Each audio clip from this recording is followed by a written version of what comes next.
Welcome everyone to Laurie's Little Studio. Today I'm going to be making another apron.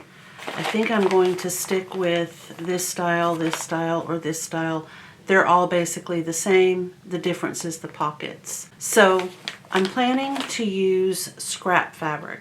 Fabric I've had for, I know, over a decade.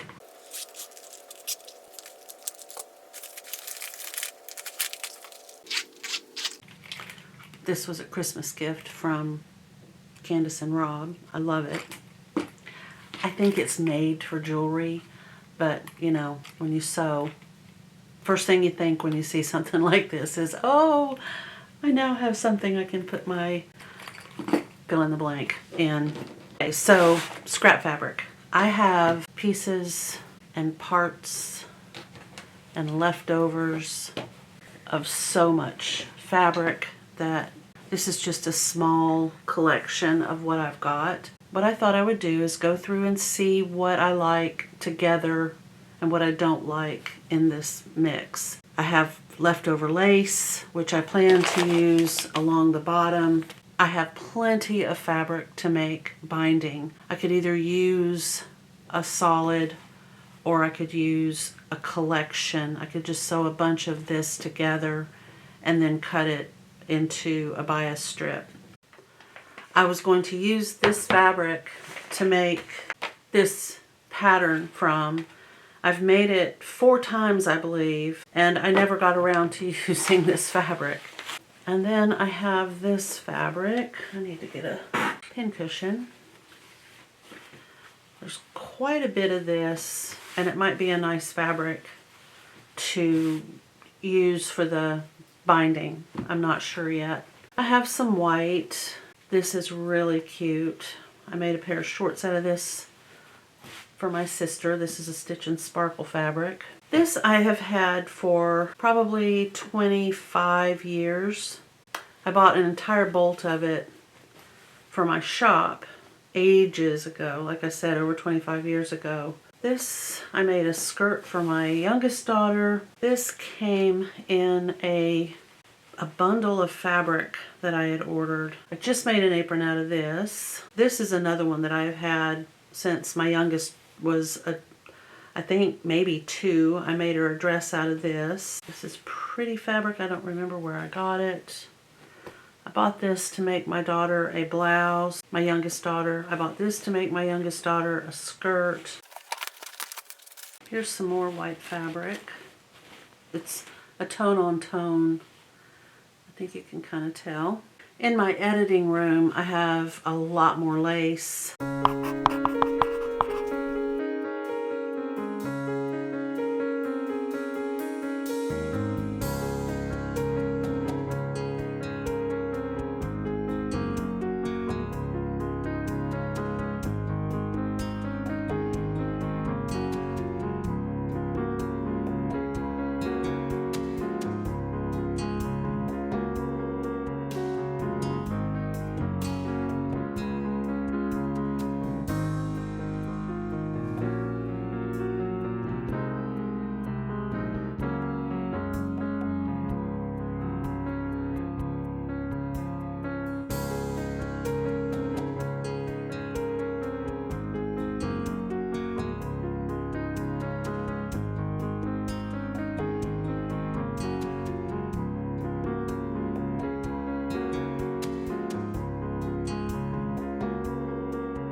I might not use all of this. It would be miles long, but I will keep it because who can't use bias binding? It'll be perfect for something else. I need to decide what I would like to make. Well, actually, I'm going to make the fabric. That's right. So I'm not going to use a solid piece of fabric. I'm going to make patchwork fabric, as I pitifully drew on my project drawing. So I just need to cut some squares. This fabric will be fussy cut because of the bunny design.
We have 34 oddly sized squares, rectangles that I'm going to put together. Why am I not doing the other fabrics? What I might do is this in the center and then the darker blues and purples on the outer edge. That's just kind of a thought I've had as I've been progressing through this project. But that's the great thing about sewing for yourself, because you can do whatever it is that you want to do. The possibilities are endless.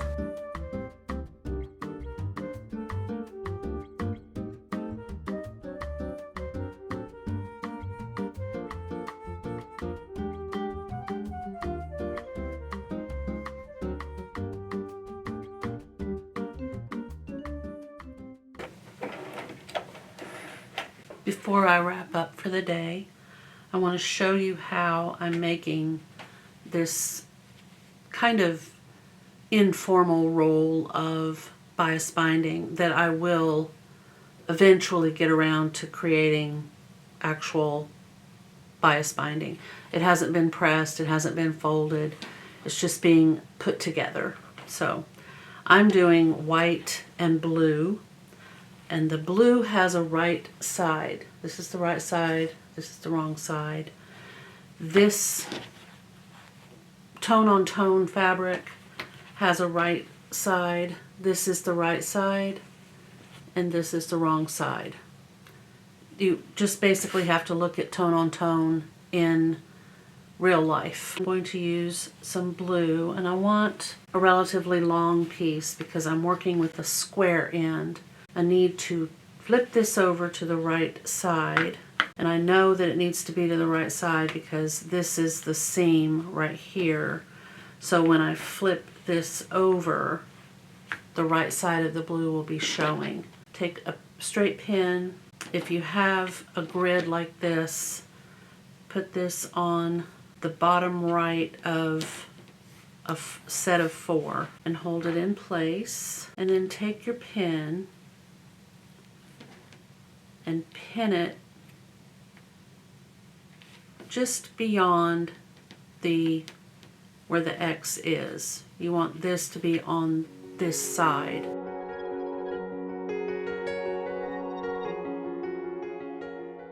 Now you are going to stitch at an angle from this one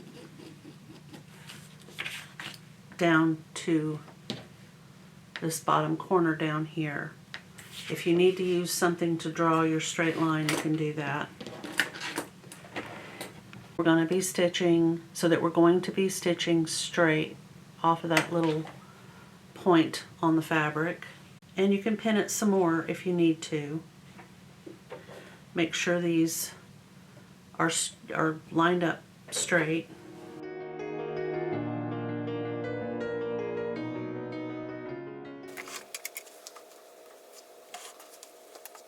Okay, and we've stitched along that line right there. And when I flip it over, it looks like all the rest. So here it is like this, and here it is flipped over. But before I roll it up, I'm going to take these threads and put them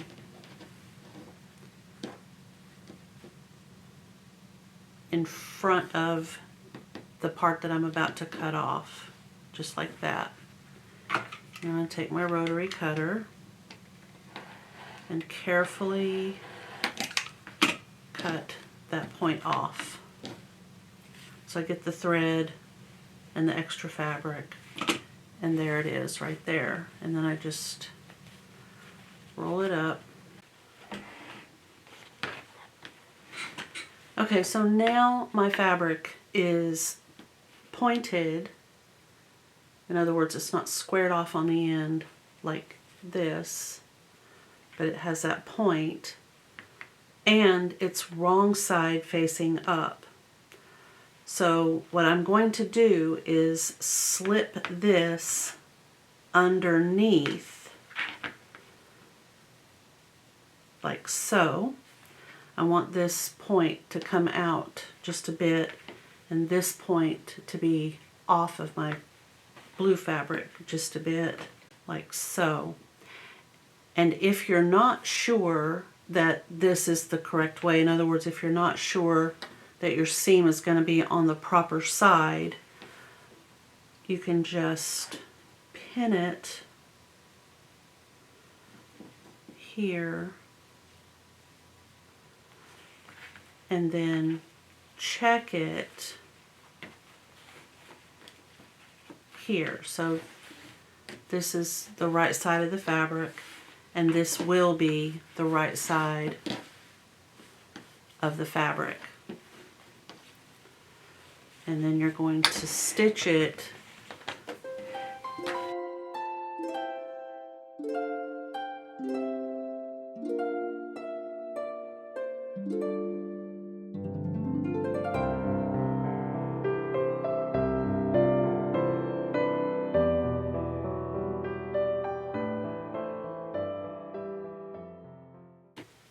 right side, right side. And now the next one we have to do is a squared off end. So we need another squared off end. And we're going to make sure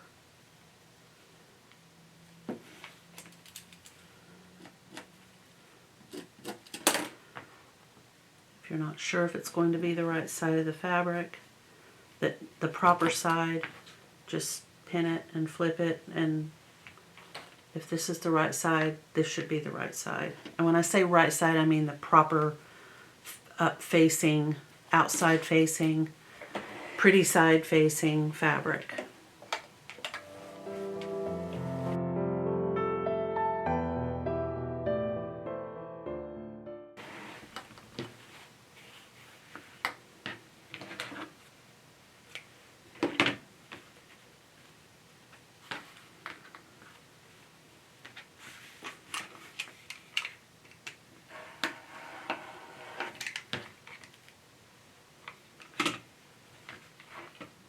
And see, this is the back of the fabric, back of the fabric.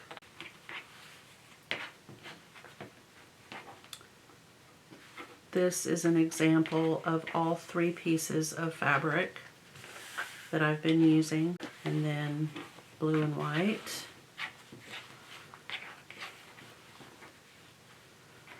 And this is what it will look like once it's applied to the apron. It'll be that wide. Stop sewing for the day, so I will meet you back here tomorrow and we'll get busy on the rest of the apron. This is day 2 of making the apron that I plan to make. My bag o' zippers arrived for the dress, which we'll do in the next video. Alright, I'm going to put some of these blocks together and see how that goes. I think I'm just going to put them together, trim off the excess, see what happens. I really want it to be random.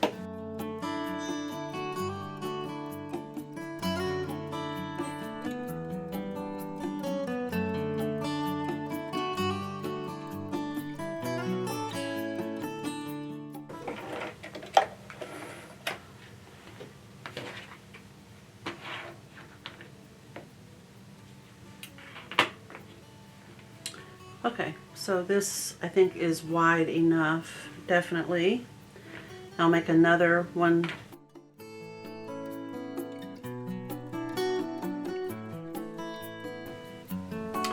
Because these blocks are smaller than these blocks, these seams are not going to match up, and that is absolutely perfectly fine with me. For someone who might need the seams to match up, you could make your blocks all the same size, but I prefer random craziness.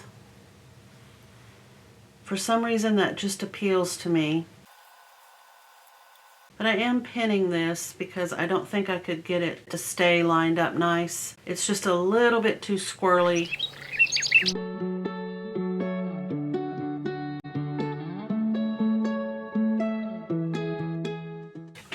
So this is what it looks like at this point. It will actually be going this direction.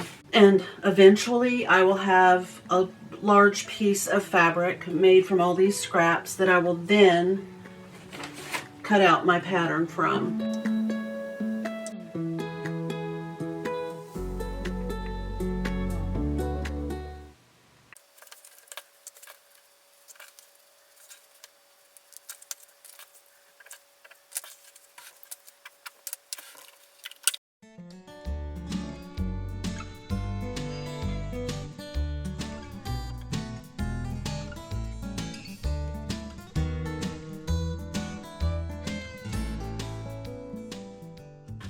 You don't necessarily have to top stitch around this pocket or any pocket that you make like this, because when you stitch the pocket to the garment, assuming that this is the top of the pocket, these are the sides of the pocket, and this is the bottom edge where that opening is, you're going to stitch over it anyway.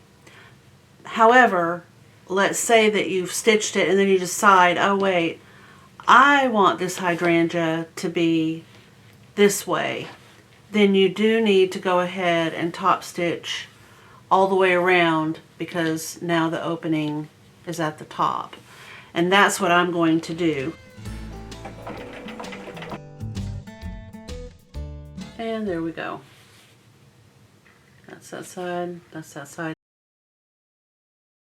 I want to get back into it. I was thinking about this morning, and what I'm planning to do is continue on building this piece of fabric. I have to orient it this way to honor these bunny rabbits that are facing the proper direction.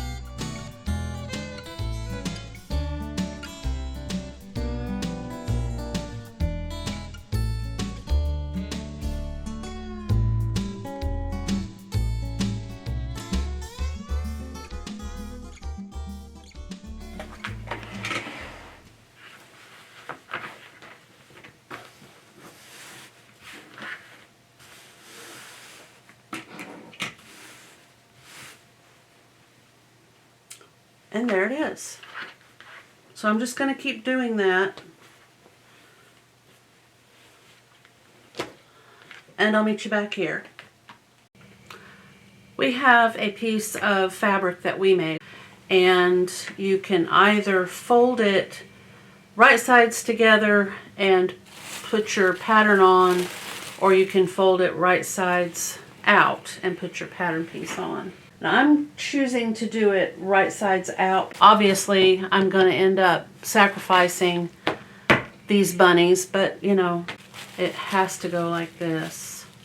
And you can definitely design your fabric based off of your pattern, so you'll know exactly where everything is supposed to be. I could actually make it longer. Let's just see how awfully long it would be. I slid this up. I'm going to catch just a part of those bunnies.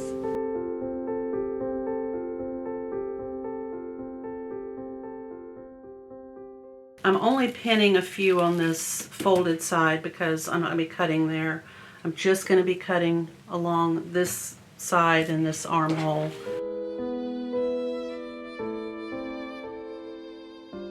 And across the top a little bit.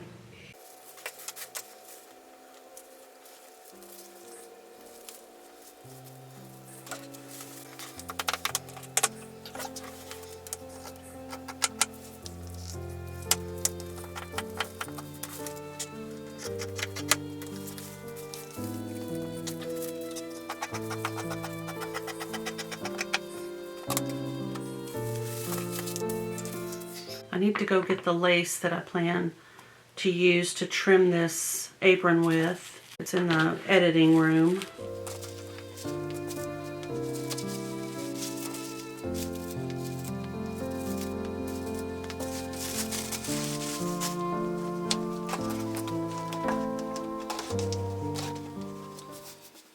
So I did save a bit of the turtle.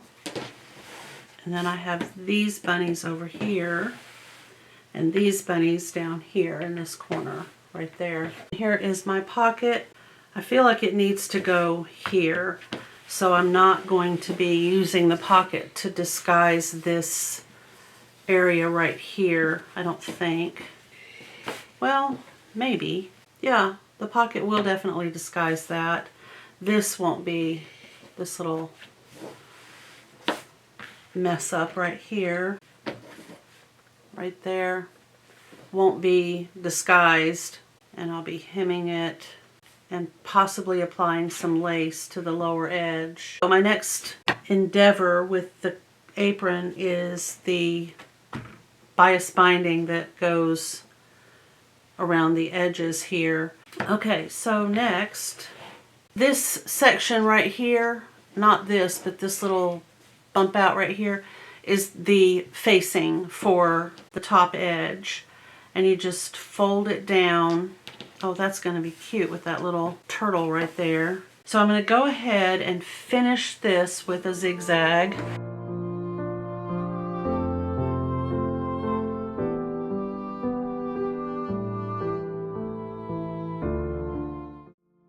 That's what it looks like. To fold this top edge down so that the raw edges meet like this. The pattern says to top stitch along this, but I like to run my stitches across the bottom where the back side is and across the top edge. My bottom edge will be a straight stitch and the top will be a fancy stitch.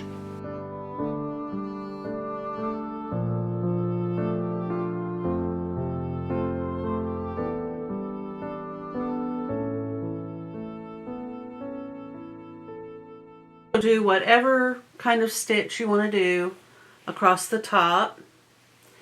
So you have your top edge. Just use your imagination. You could even put a row of buttons across here. I do have some cute little buttons that I might use. I have to press my binding. The pattern tells you to fold in 2 pieces like this, you know, a little here and a little there.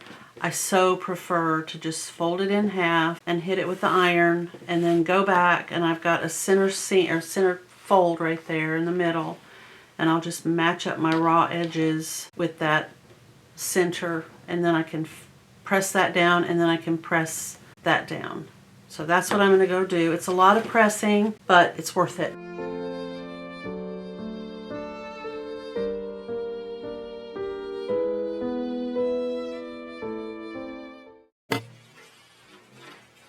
Okay, so we have our double fold bias tape made, and I'm going to make a tie across the top like I did on my other apron.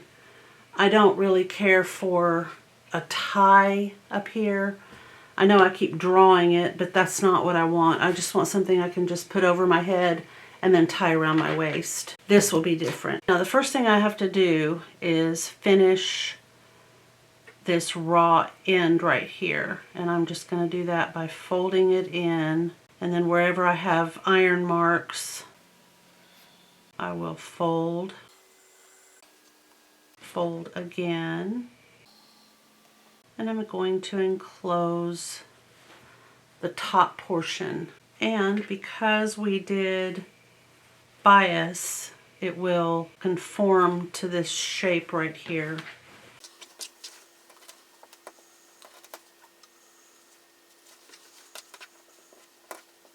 And I'm just scooching this raw edge of the apron into the fold of the bias. Oh, I forgot. I have to hem it and do the side finish before I can put the bias on. So the next thing I'm going to do is zigzag and then fold it and stitch it down.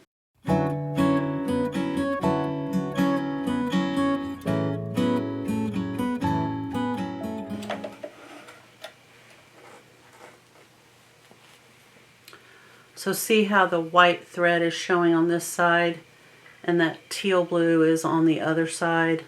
That's why I did it that way. Now as you can tell, I'm not being super picky. I'm not measuring like I would if I were doing anything else.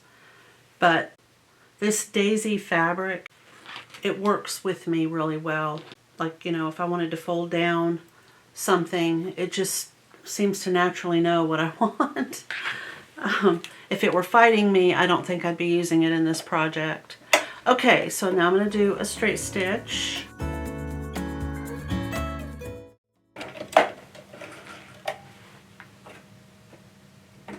Okay, and now you see I've just enclosed the side that we just hemmed.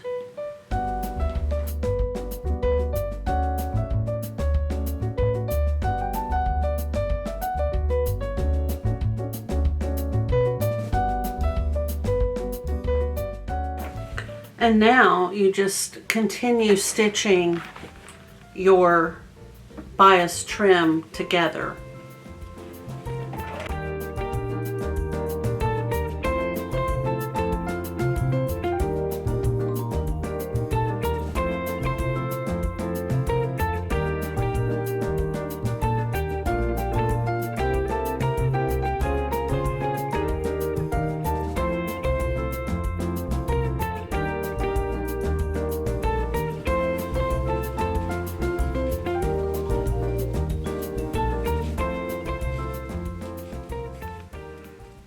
right down there at the end. I'm going to go ahead and get my pocket placed.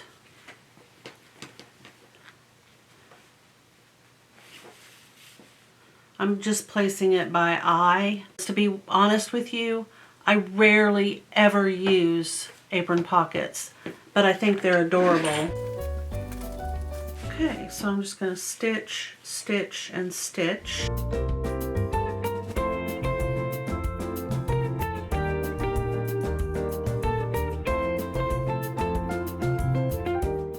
They're both white. Because this is finished, I think I can put one row on the outside.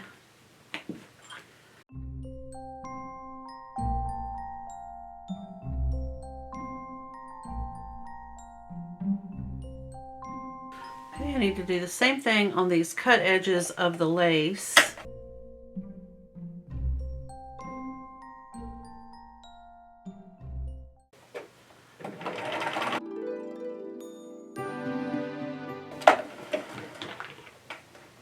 Well, I was thinking about a second row, but I honestly feel like that would just be too much. This is twill tape. It's what many people use to make their labels for their clothing line. I'm going to use it as the piece that goes over my head, and I'm going to attach it to the top. So this is the piece that I'm going to use. And I'm going to put this on the outside, not the inside. I like the way that looks. And if it frays, I think it'll be adorable.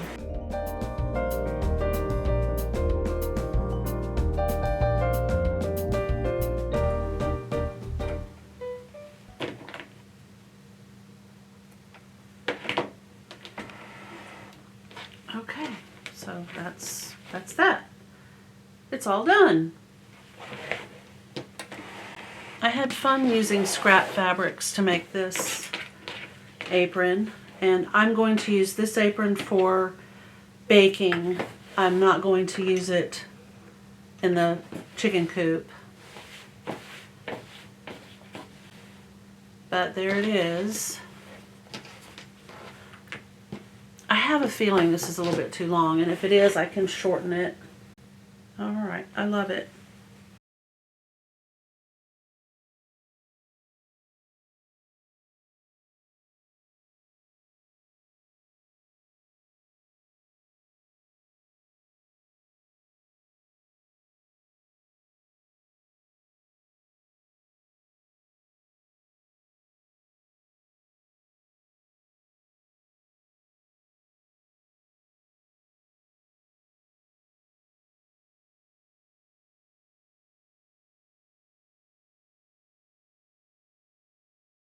Thank you so much for watching as I sort of slapdash put this apron together. That's what's fun about aprons. You can kind of do whatever you want to. As I said, if you want to use up some of your old buttons, you can put those on. For example, you could put them right across the front part. You don't have to put buttons. You can decorate it any way you want. You can even do embroidery. I've done embroidery on old kitchen linens before that have been used before, so when I'm in, desperate mode. Anyway, thank you again so much for watching, and next time we'll be working on this dress, View B, and I think I might add the little belt that View C has in this fabric right here. This is the lining fabric. And I have no idea which zipper I'm going to use. This is an invisible zipper, and this is just a nylon zipper. This is, kinda. We'll see. The mystery will be solved. Until then, I will see you in the next video. Bye.